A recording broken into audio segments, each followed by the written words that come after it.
17 de julio de 1944.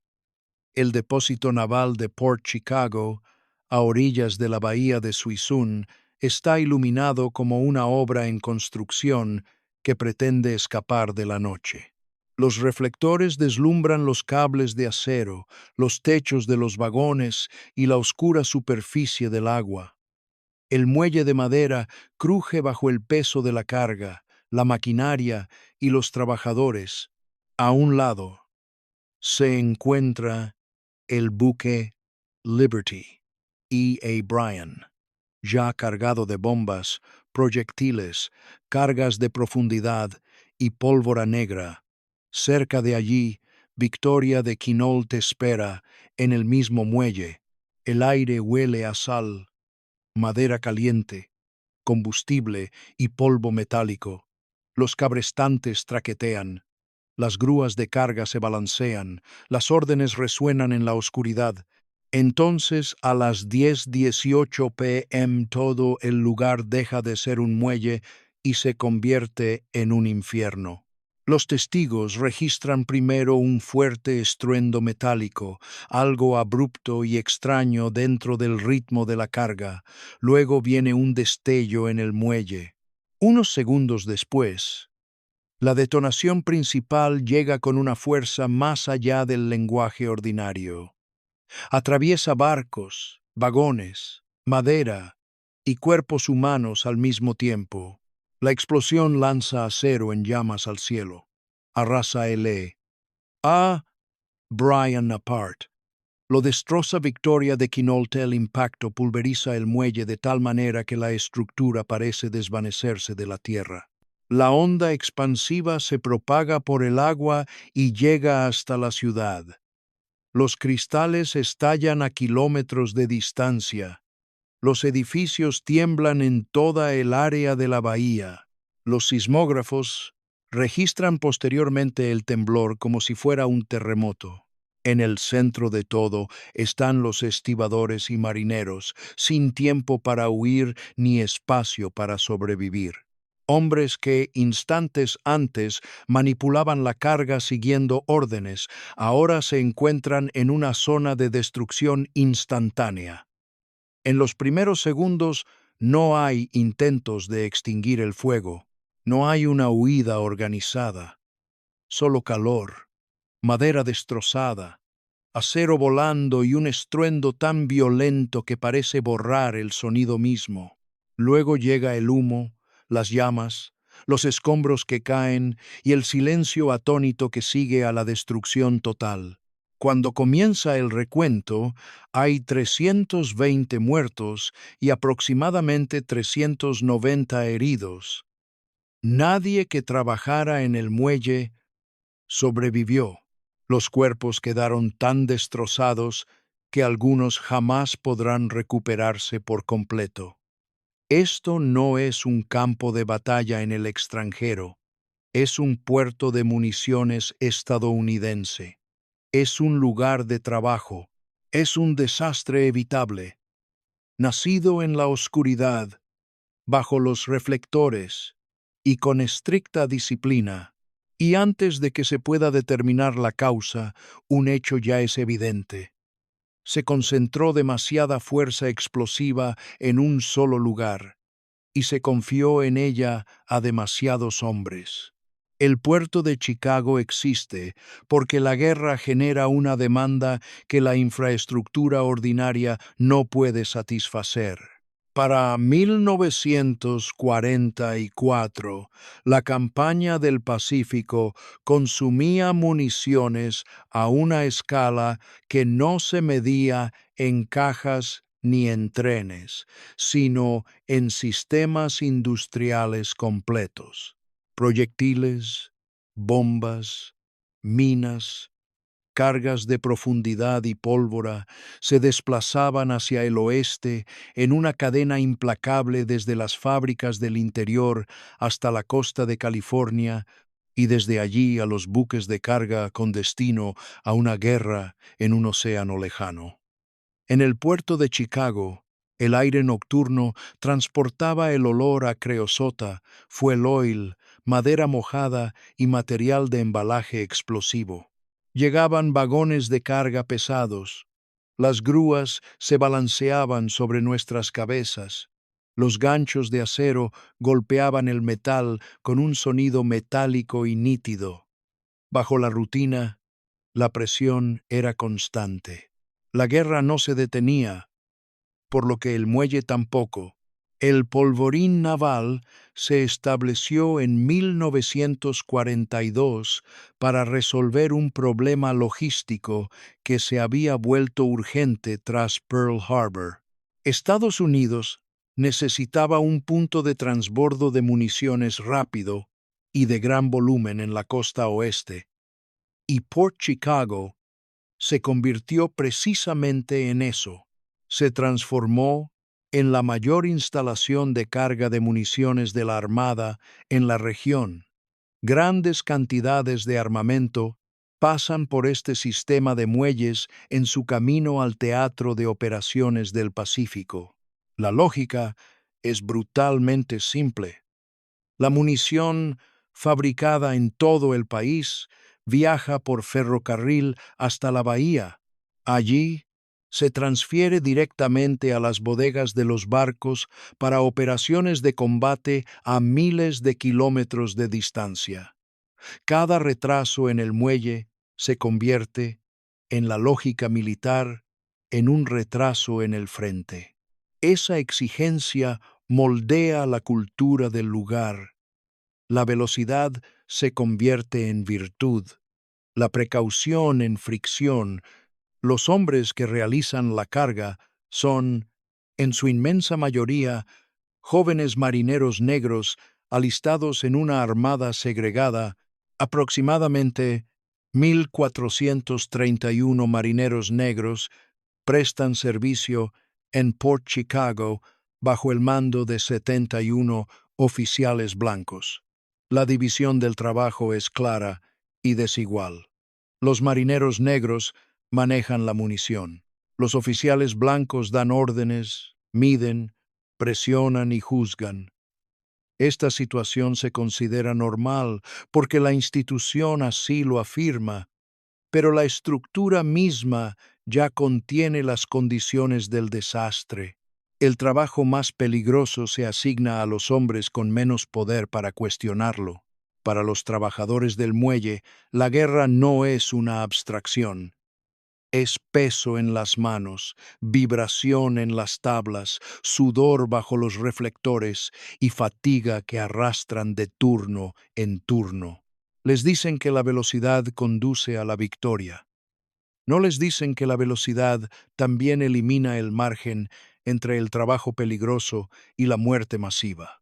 Si este tipo de historia industrial seria le interesa, suscríbase ahora, porque Port Chicago no es solo una historia de guerra, es una historia sobre lo que sucede cuando la urgencia se convierte en política y los seres humanos se convierten en parte del flujo. El muelle luce disciplinado, productivo y necesario. Esa apariencia oculta la mecánica de un sistema diseñado para funcionar a pleno rendimiento.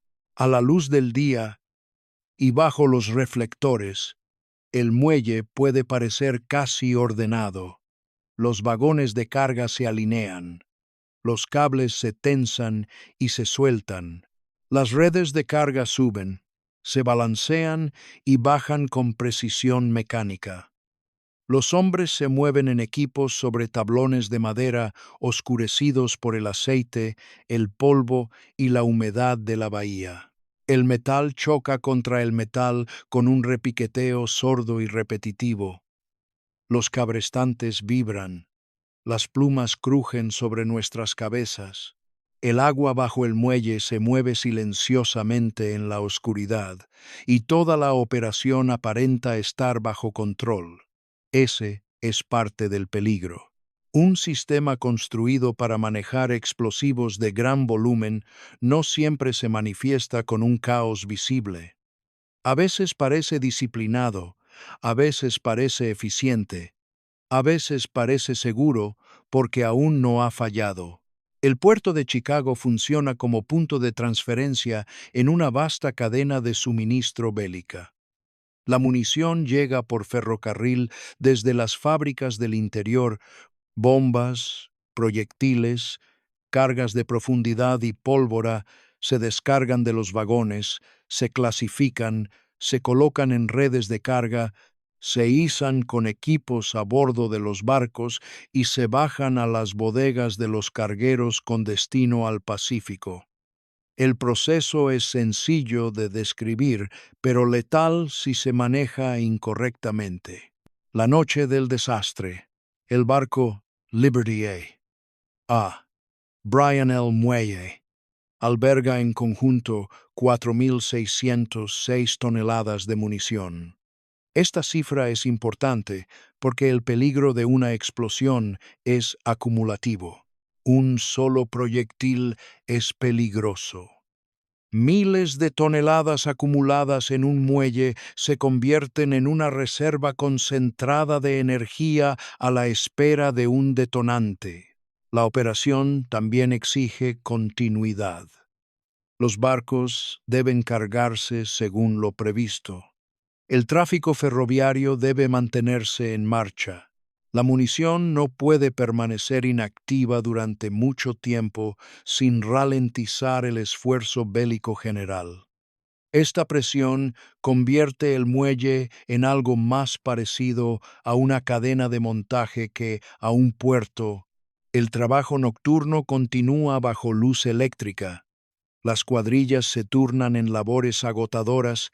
El trabajo se vuelve tan repetitivo que resulta familiar, y la familiaridad es una de las condiciones más engañosas en cualquier industria peligrosa. Una bomba manipulada por centésima vez empieza a parecerse más a una carga que a un arma. Un muelle de madera repleto de municiones empieza a parecer un lugar de trabajo normal en lugar de una plataforma temporal construida sobre el agua y bajo toneladas de material explosivo. Para los hombres que realizan la carga, la rutina es física. Es el sudor secándose bajo la brisa nocturna. Son las astillas en las manos enguantadas, la vibración en las suelas de las botas, el olor a sal, polvo, grasa y acero caliente. Es la exigencia constante de seguir avanzando y no quedarse atrás. Pero el ritmo constante del trabajo oculta lo que no se ve a simple vista. Bajo el orden aparente, el sistema ya alberga riesgos invisibles y la superficie tranquila del muelle comienza a esconder cosas que los trabajadores no pueden ver. Lo más peligroso en el muelle no siempre es la concha que un hombre sostiene en sus manos. Es el peligro que no da aviso hasta el momento en que se vuelve fatal. En el puerto de Chicago, la operación de carga transcurre entre luces, ruido y repetición, pero las amenazas más letales a menudo permanecen ocultas tras la rutina. La fatiga no se ve a simple vista, pero se instala en el cuerpo con cada turno. Las manos pierden precisión. El juicio se ralentiza. Los músculos siguen trabajando incluso cuando la atención empieza a flaquear. La carcasa de una bomba puede parecer intacta mientras que el mecanismo de la espoleta está dañado, un componente es inestable o el relleno explosivo se ha vuelto peligrosamente sensible a los golpes. El cable de una grúa puede dar un tirón. Una carga puede golpear la madera o el acero con más fuerza de la prevista. Una pluma puede caerse. Un vagón cargado de municiones puede estar a pocos metros de un barco que ya transporta miles de toneladas de munición. El muelle da la apariencia de orden, pero su seguridad depende de un control frágil que mantienen hora tras hora hombres cansados y bajo presión. El peligro técnico es fácil de explicar. Los explosivos de alta potencia no necesitan un detonante dramático. En condiciones inadecuadas, el calor, el impacto, la fricción o un detonador defectuoso pueden iniciar una reacción en cadena. En Port Chicago, la comisión de investigación nunca identificó la causa inicial exacta. La explosión destruyó las pruebas y mató a los hombres más cercanos, pero la incertidumbre sobre la chispa inicial no borra la verdad fundamental. El sistema ya estaba demasiado expuesto. Demasiado material explosivo se concentraba en un solo lugar. Demasiadas operaciones se realizaban en un lapso demasiado corto. Demasiadas cosas dependían de la velocidad. Existen advertencias, y no son sutiles. Los oficiales de la Guardia Costera se oponen a las prácticas de manejo inseguras y a la resistencia de la Armada a las regulaciones adecuadas sobre explosivos. El capitán Nelson Goss, comandante del buque, considera que dichas normas interfieren con la productividad. El capitán Paul Cronk, de la Guardia Costera, aboga por una supervisión más estricta y procedimientos más seguros, pero sus advertencias tienen menos peso que la exigencia institucional de mantener el flujo de carga. Así es como se gesta un desastre evitable. Lo que los expertos señalan como riesgo intolerable se presenta como un inconveniente.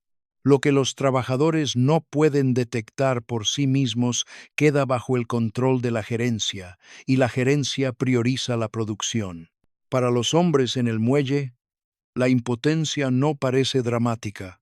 Se trata de obedecer órdenes, otra carga en la eslinga, otra hora bajo los reflectores, otro turno respirando aire salado, polvo, aceite y el olor metálico de las municiones.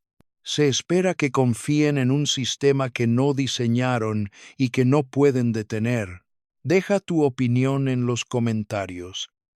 Cuando en un lugar de trabajo se ignoran las advertencias de seguridad porque la precaución reduce la producción, ¿sigue siendo imprevisible la explosión o solo se desconoce el minuto exacto? Port Chicago no es algo que haya surgido de la nada. Forma parte de una serie de advertencias ya escritas en fuego, explosiones y cuerpos destrozados. Mucho antes de julio de 1944, el peligro de los explosivos concentrados ya era conocido por quienes se dedicaban a comprenderlo.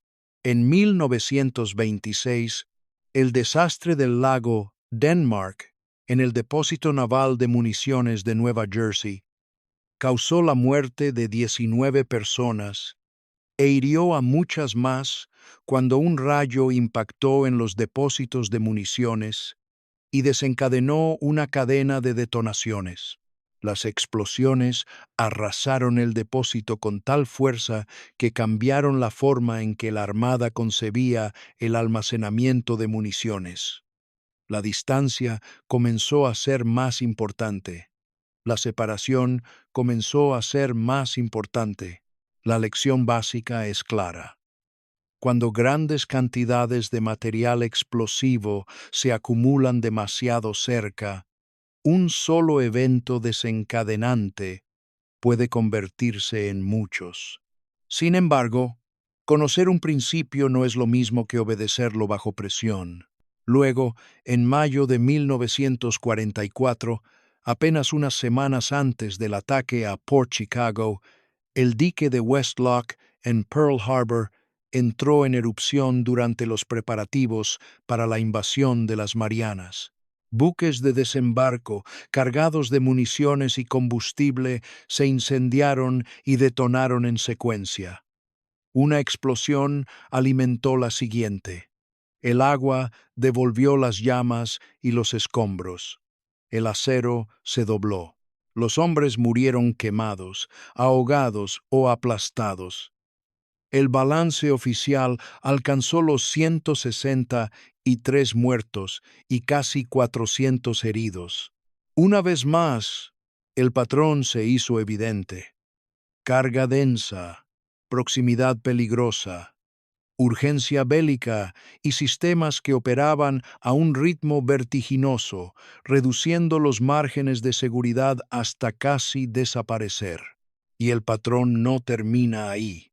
En 1947, Texas City explota cuando el carguero Gran Campamento, un proyectil cargado con aproximadamente 2.300 toneladas de nitrato de amonio, detona en el puerto. La explosión destruye barcos, refinerías, almacenes, hogares y vidas a una escala tan inmensa que la ciudad se convierte en un paisaje de humo, acero retorcido y muerte masiva. La carga es diferente, la composición química es diferente, pero la lógica industrial es familiar. El material peligroso se concentra cerca de los trabajadores, la infraestructura y la comunidad porque la eficiencia exige cercanía y el costo desincentiva la distancia. No se trata de desastres idénticos, no requieren causas idénticas para enseñar la misma lección. La lección es estructural. El material de alta energía, una vez acumulado en grandes cantidades, castiga la congestión, la complacencia y la prisa con una velocidad implacable. Sin embargo, las instituciones siguen tratando cada explosión como si perteneciera únicamente a un lugar y un momento específicos. Un depósito en Nueva Jersey, un puerto en Hawái, un muelle en California, un puerto en Texas. Mapas diferentes, la misma negligencia. Para los trabajadores, ese olvido no es abstracto. Significa que cada generación vuelve a enfrentarse al peligro con la excusa de que este lugar es diferente, que esta tripulación es lo suficientemente cuidadosa y que este ritmo se puede mantener. Las advertencias ya existen, los muertos ya existen. Lo que queda es decidir si esas muertes sirven de lección o si se siguen considerando casos aislados hasta que el próximo muelle, el próximo barco, el próximo pueblo aprenda la lección a base de fuego.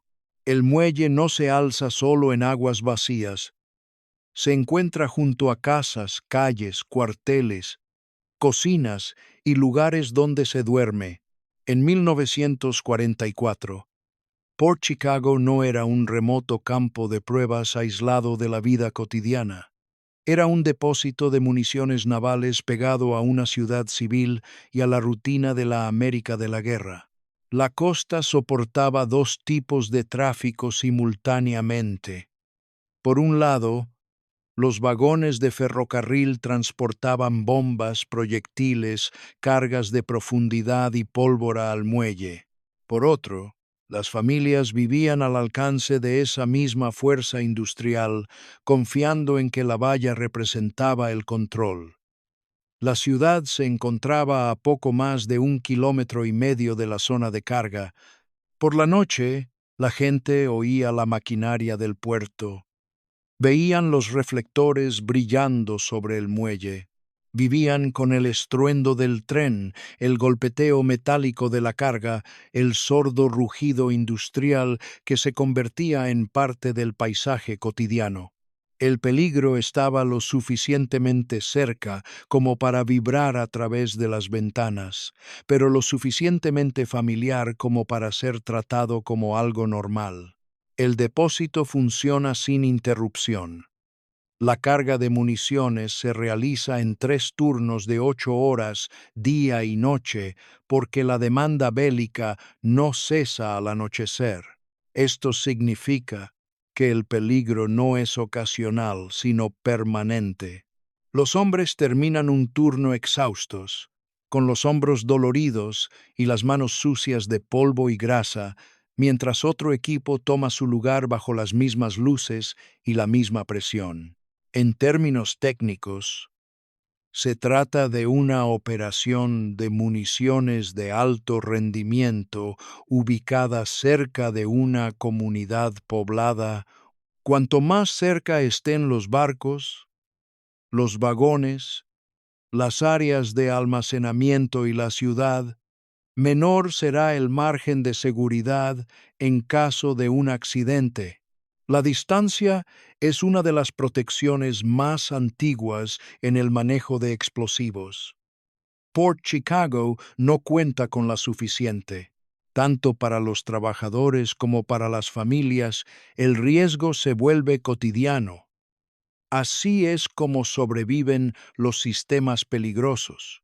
Un hombre puede cargar municiones toda la semana y aún así sentarse a cenar confiando en que la institución ha evaluado correctamente el peligro. Una esposa puede acostar a sus hijos mientras el muelle brilla a lo lejos y confiar en que los militares saben lo que hacen. La dependencia económica contribuye a consolidar esa confianza. El empleo, el salario, el transporte y el propósito bélico atraen a la gente hacia las instalaciones. La amenaza se vuelve común porque los salarios son comunes, los horarios son comunes y las luces se encienden cada noche sin que se produzca una catástrofe visible. Pero esa falsa paz no es más que geografía a punto de estallar.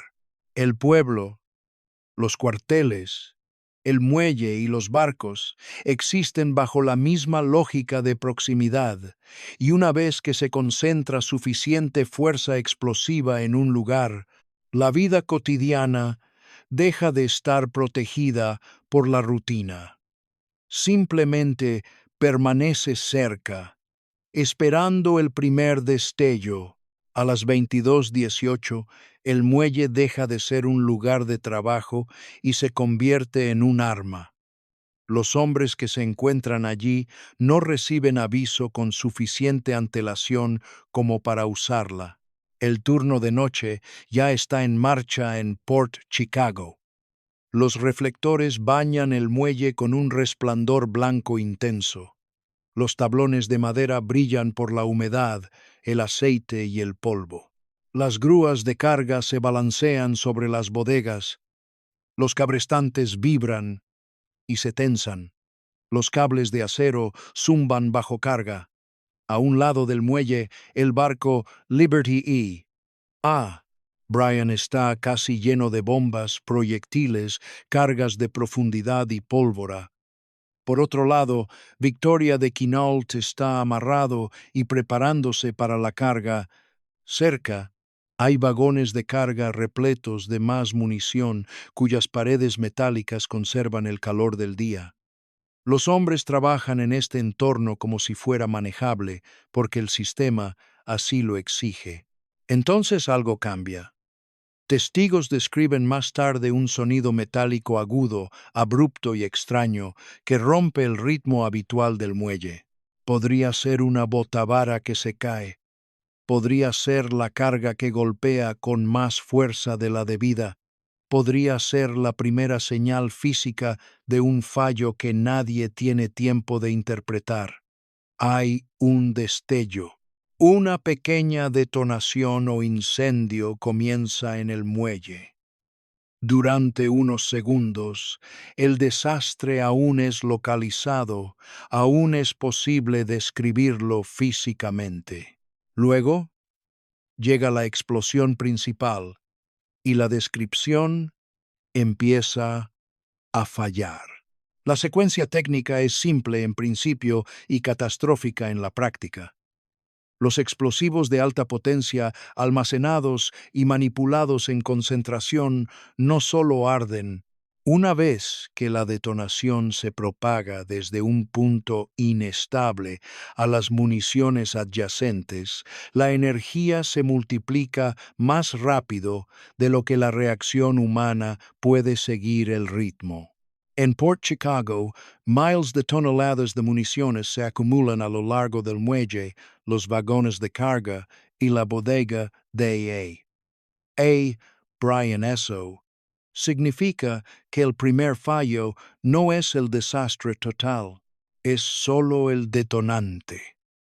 La verdadera destrucción llega cuando toda esa fuerza acumulada se libera al mismo tiempo.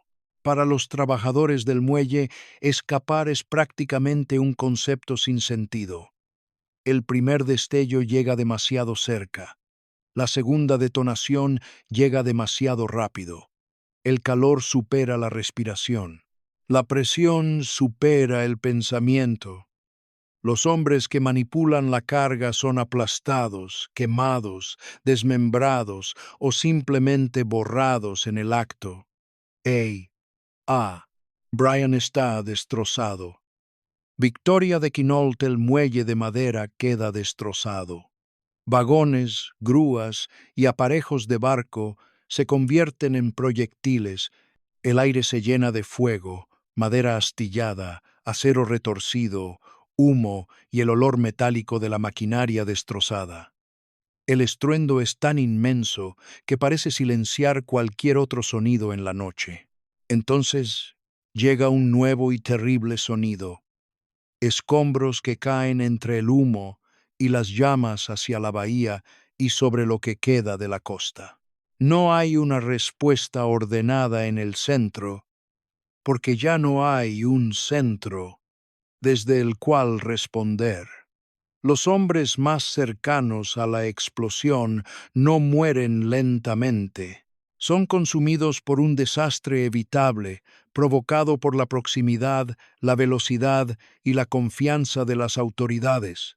Y cuando la onda expansiva comienza a propagarse por el agua hacia la ciudad, la destrucción del muelle ya no se limita a él. La explosión no termina en el muelle. Sigue viajando, llevando muerte y destrucción a cada espacio que se encuentra lo suficientemente cerca como para confiar en la distancia. Cuando la explosión principal arrasa Port Chicago, la fuerza se propaga con brutal indiferencia a través del agua, la costa, los edificios y los cuerpos. El aire mismo se convierte en un arma.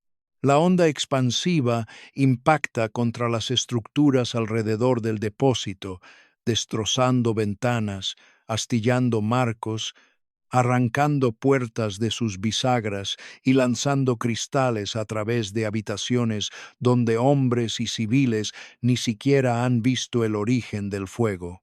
La ciudad siente la explosión primero como una profunda conmoción corporal, luego como ruido, luego como destrucción.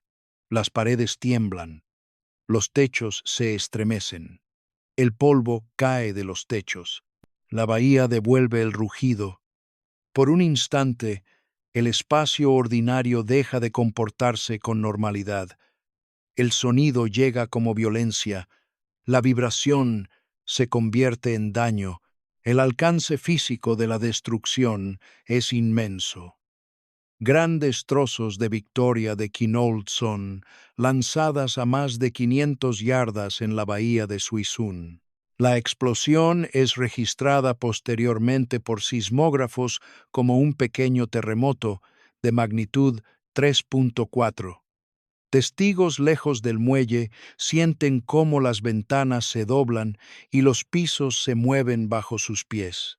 La bola de fuego es visible desde kilómetros de distancia. Esto es lo que sucede cuando miles de toneladas de munición se concentran en un solo sistema de carga. Una vez que comienza la detonación, la energía explosiva no se limita al punto de falla original, se propaga a la carga, las estructuras, el aire y el agua cercanos. Los barcos se convierten en fragmentos. Los vagones de ferrocarril se convierten en fuentes de metralla. La madera, las planchas de acero y la maquinaria se desprenden y salen disparadas a una velocidad letal. Para quienes viven más allá del muelle, la supervivencia depende menos de la preparación que de la suerte. Un hombre en un cuartel, un obrero en un edificio cercano, una familia en el pueblo. Ninguno controla la geometría que los ha situado dentro del radio de un desastre de municiones. Simplemente la heredan. Los trabajadores del centro ya no están o están muriendo. La gente que vive más lejos se encuentra con habitaciones destrozadas, humo que se extiende por el muelle, el olor metálico del acero reventado, la pólvora quemada y el silencio repentino que sigue a la primera gran ola de destrucción. Luego comienzan los sonidos secundarios, explosiones menores, escombros que caen, alarmas, gritos y el ruido prolongado y confuso de un lugar que intenta comprender lo que acaba de ser devastado. Por eso, una vez que la cadena de explosiones comienza, es imposible contenerla. El muelle no es un punto aislado, es el centro de un paisaje humano más amplio. Y la explosión ahora se extiende por todo él hacia el punto que definirá la noche. Tras la bola de fuego y la caída del acero, comienza el trabajo más duro. Los supervivientes empiezan a contar a los muertos en un lugar donde los cuerpos han sido destrozados hasta quedar irreconocibles. Para cuando se estabiliza el balance oficial, 320 personas han muerto y unas 390 han resultado heridas. La mayoría de los fallecidos son jóvenes marineros negros alistados en las divisiones de carga de municiones. Muchos tienen entre 13 y 20 años. No mueren en combate en el extranjero, mueren en un muelle estadounidense mientras realizan trabajos forzados dentro de un sistema que considera la velocidad como disciplina y el riesgo como aceptable. Algunos mueren instantáneamente en el muelle. Otros mueren en la destrucción que se extiende a su alrededor. Algunos cuerpos nunca se recuperan por completo.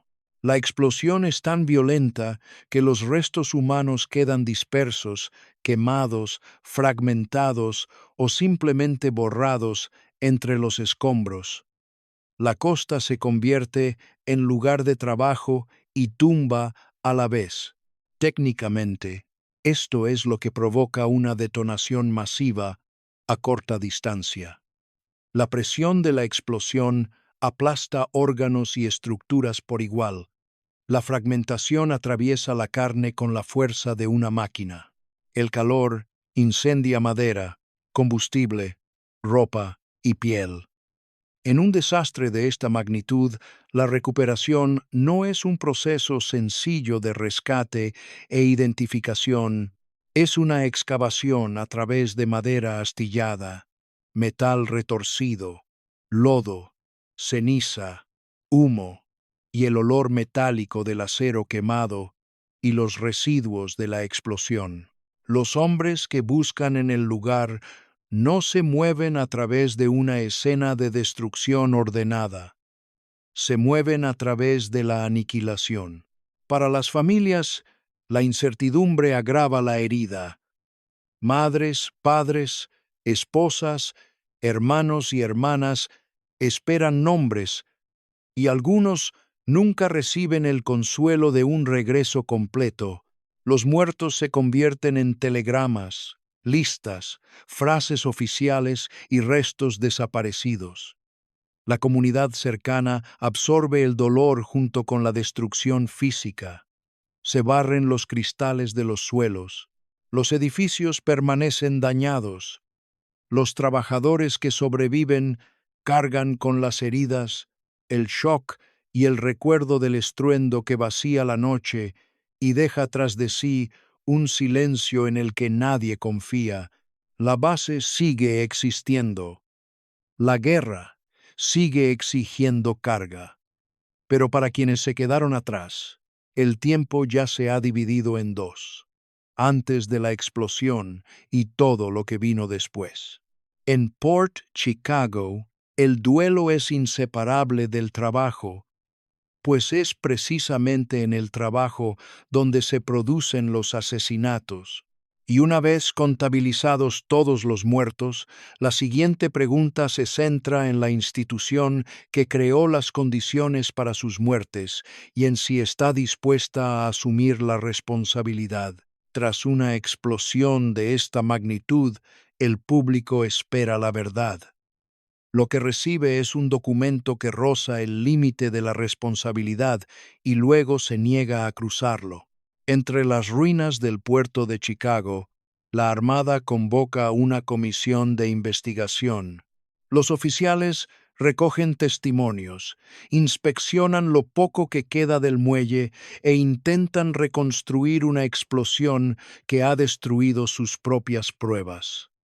La escena que examinan es casi indistinguible de la realidad. Los barcos están destrozados, el muelle ha desaparecido, los vagones de tren están destrozados y quemados, la madera se ha reducido a fragmentos, los testigos presenciales en el epicentro de la explosión han muerto, el humo, el polvo y el olor metálico del acero reventado aún flotan en el aire. Puede identificar las prácticas inseguras, pero no puede identificar con certeza la chispa inicial exacta. Esa incertidumbre se convierte en el refugio tras el cual se escuda la responsabilidad. El tribunal reconoce la gravedad de los problemas. La capacitación es insuficiente. La supervisión es deficiente. Los procedimientos de seguridad se aplican de forma inconsistente. La munición se maneja a una velocidad que deja poco margen de error. Aún así, la conclusión oficial no llega a señalar la negligencia del mando como la causa. Afirma que el desastre no se debe a la culpa, negligencia o ineficiencia de ningún miembro del servicio naval. Esta frase es más importante que cualquier especulación técnica del informe. Revela el instinto institucional en acción. La investigación está dispuesta a describir el peligro, pero no a atribuirlo a la jerarquía superior. Técnicamente, se trata de un fallo común en desastres industriales. Los investigadores se centran en el evento desencadenante porque es concreto, una carga que se cae, un fusible dañado, un componente mal manipulado, pero el evento desencadenante es solo un punto dentro de un sistema mucho más complejo. Si miles de toneladas de explosivos se concentran en un muelle, si los operarios se guían por objetivos de velocidad, si se ignoran las advertencias de seguridad de los expertos, entonces la chispa inicial no es la causa completa, es simplemente el detonante final en una secuencia determinada por las políticas, la distribución y la cultura de mando. Para los trabajadores y supervivientes, esa distinción no es meramente teórica. Determina si los fallecidos son considerados víctimas de la mala suerte o de un diseño que podría haberse evitado. La institución opta por la versión más simplista. Estudia la explosión con la suficiente atención como para restablecer las operaciones, pero no con la profundidad necesaria para culpar a la estructura que la hizo posible. La guerra sigue exigiendo municiones. El sistema de muelles se reconstruye, la producción se reanuda, se llora a los muertos, se archiva el informe y la maquinaria, por necesidad, sigue su curso. Así es como falla la respuesta. Aísla el momento y protege el sistema. Y una vez que el sistema sobrevive a la verdad, la pregunta más profunda se vuelve inevitable. ¿Por qué está tan empeñado en preservar las condiciones que siguen produciendo muertos? Los muertos no son aceptados abiertamente. Ninguna institución pronuncia la cifra en voz alta y la considera razonable. los aceptan de otra manera, crean las condiciones para que se vuelvan predecibles y luego tratan cada desastre evitable como una trágica excepción. En Port Chicago, la presión comienza con las exigencias de la guerra y se consolida como parte de la cultura laboral. La munición debe transportarse. Los barcos deben zarpar. Los retrasos no se consideran una precaución, sino un fracaso. Esta lógica se transmite a través de la cadena de mando hasta llegar al muelle en forma de objetivos de tonelaje, competiciones de velocidad, órdenes a gritos y la constante exigencia de mantener la carga en movimiento bajo los reflectores y a pesar del cansancio. Los oficiales presionan a las tripulaciones para que carguen más rápido. Algunos hombres recuerdan que se comparaban las divisiones entre sí y se hacían apuestas sobre la producción. En ese ambiente, la seguridad no se elimina en teoría, sino que se socava en la práctica. Las normas se mantienen, pero la producción tiene prioridad. El problema técnico es bastante sencillo de plantear. Los explosivos de alta potencia requieren distancia, manipulación cuidadosa, supervisión especializada y la libertad de detener el trabajo cuando las condiciones se vuelven inseguras. El puerto de Chicago ofrece lo contrario. Se acumulan enormes cantidades de munición en espacios reducidos. Los vagones de ferrocarril se encuentran cerca de las bodegas de los barcos. La carga continúa las 24 horas. Se espera que hombres con poca capacitación manipulen carga letal a gran velocidad. Las advertencias de los oficiales de la Guardia Costera se consideran obstáculos. El sistema no falla porque el peligro sea desconocido, sino porque el peligro conocido se subordina a la productividad. Para los trabajadores, la impotencia es inherente a la estructura. La mayoría de los hombres que realizan las tareas de carga son jóvenes marineros negros alistados en una armada segregada. Transportan las bombas, lanzan los proyectiles, soportan la vibración de las planchas, respiran polvo, sal, grasa y el olor metálico de las municiones, y lo hacen bajo las órdenes de oficiales blancos que controlan el ritmo, la disciplina y las consecuencias. Ese orden racial no es un detalle secundario, es parte del sistema. A las personas con menos autoridad se les asigna el trabajo más peligroso. Los hombres más cercanos a la muerte son los que menos capacidad tienen para negarse. Por eso el sistema acepta a los muertos.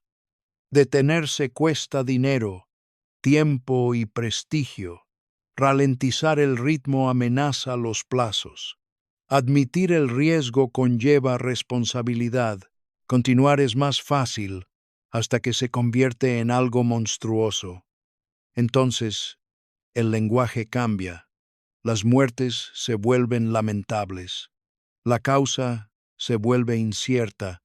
La estructura sobrevive. Deja tu opinión en los comentarios. Cuando la gerencia conoce el peligro, ignora la advertencia y aún así mantiene la línea en movimiento, ¿qué queda exactamente para considerarlo imprevisible? Y una vez que se plantea esa pregunta con honestidad, la cuestión final ya no es cómo mueren los hombres, sino qué decide recordar el país de sus muertes. El muelle ya no existe. Pero el argumento que plantea contra la negligencia permanece. Las costas recuerdan de una manera distinta a como lo hacen las instituciones. Conservan la forma de lo que fue destruido. Tras el atentado de Port Chicago, algunas cosas cambian porque la magnitud del desastre evitable dificulta la negación. La Armada aumenta la separación entre las operaciones de municiones y las comunidades cercanas. Se adquieren más terrenos tierra adentro. Una mayor distancia se convierte en parte de la lógica de seguridad, ya que la distancia es una de las pocas protecciones que siempre se respetan en el trabajo con explosivos. La explosión ya ha demostrado lo que sucede cuando barcos, vagones, equipos de carga y una ciudad se encuentran demasiado cerca en nombre de la eficiencia. La capacitación, la supervisión y las prácticas de manejo son objeto de un mayor escrutinio, pero la reforma llega después de que 320 personas hayan muerto, y ese momento es crucial. La seguridad se refuerza solo cuando el sistema ya ha consumido a los hombres que pagaron por la lección. Otros cambios avanzan más lentamente, porque la costa expone algo más que fallas técnicas. Expone la jerarquía, los hombres a quienes se les ordena transportar la carga más peligrosa en Port Chicago son en su mayoría jóvenes marineros negros en una armada segregada. Su trabajo es esencial, su autoridad es casi inexistente. Las protestas y las negativas que siguen a la explosión contribuyen a forzar una mayor reflexión sobre esa estructura. Con el tiempo, la Armada avanza hacia la desegregación, pero incluso ese progreso moral se escribe sobre un cementerio. El avance llega después de que los hombres mueren, son culpados, castigados y luego recordados demasiado tarde. El monumento que se alza en Port Chicago no necesita espectáculo. El lugar en sí basta. Agua, viento, óxido, silencio y la certeza de que algunos de los muertos nunca se recuperan por completo. El sitio no es solo un monumento, es una advertencia arraigada en la geografía.